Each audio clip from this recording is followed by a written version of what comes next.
இன்னைக்கு எப்படியாவது ரெண்டு பேரையும் மாமியானை மருமகளையும் சண்டை போட வச்சு தெருவில் நின்று குடுமி பிடி சண்டை போட வைக்கணும். இன்னைக்கு நம்மளோட ஒரே டார்கெட் இதுதான். இன்னைக்கு ஒரே குறிக்கோள் இதுதான். எஸ்தரே எஸ்தரே, என்ன லீலா அக்கா கூப்பிடுற மாதிரி இருக்கு? லீலா அக்கா நல்லா இருக்கீங்களா? நல்லா இருக்கேன் எஸ்தர், நீ எப்படி இருக்க? உன் பையன் திருட்டு கல்யாணம் பண்ணிக்கிட்டான்னு கேள்விப்பட்டேன். அதை கேட்க தான் இப்போ அவ்வளோ தூரத்துலேருந்து இங்கே வந்தீங்களோ?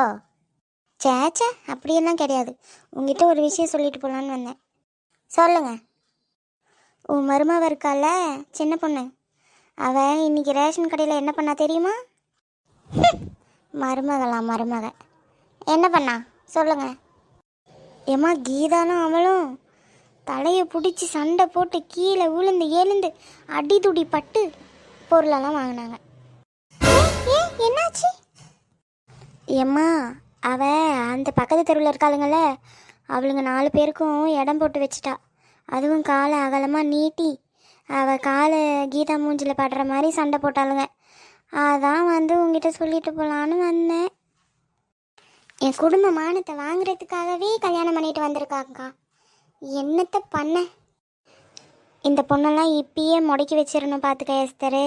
இல்லைன்னு வச்சுக்கோ, நாளைக்கே அது அதிகாரம் பண்ணும் உன்னை மூலையில் உட்கார வச்சுட்டு. அத்தை, இதோ வந்துட்டால அத்தை அத்தைன்னு.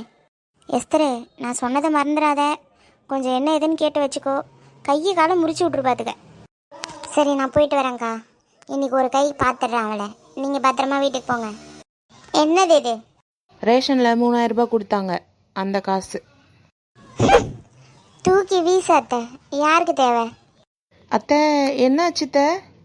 காசு இருக்கட்டும், காசு. அங்கே போய் என்ன பண்ணிட்டு வந்த? ரேஷன் கடையில் என்ன சண்டை போட்ட? ஊரே வந்து உன்னை பற்றி தான் பேசிக்கிட்டு இருக்கு.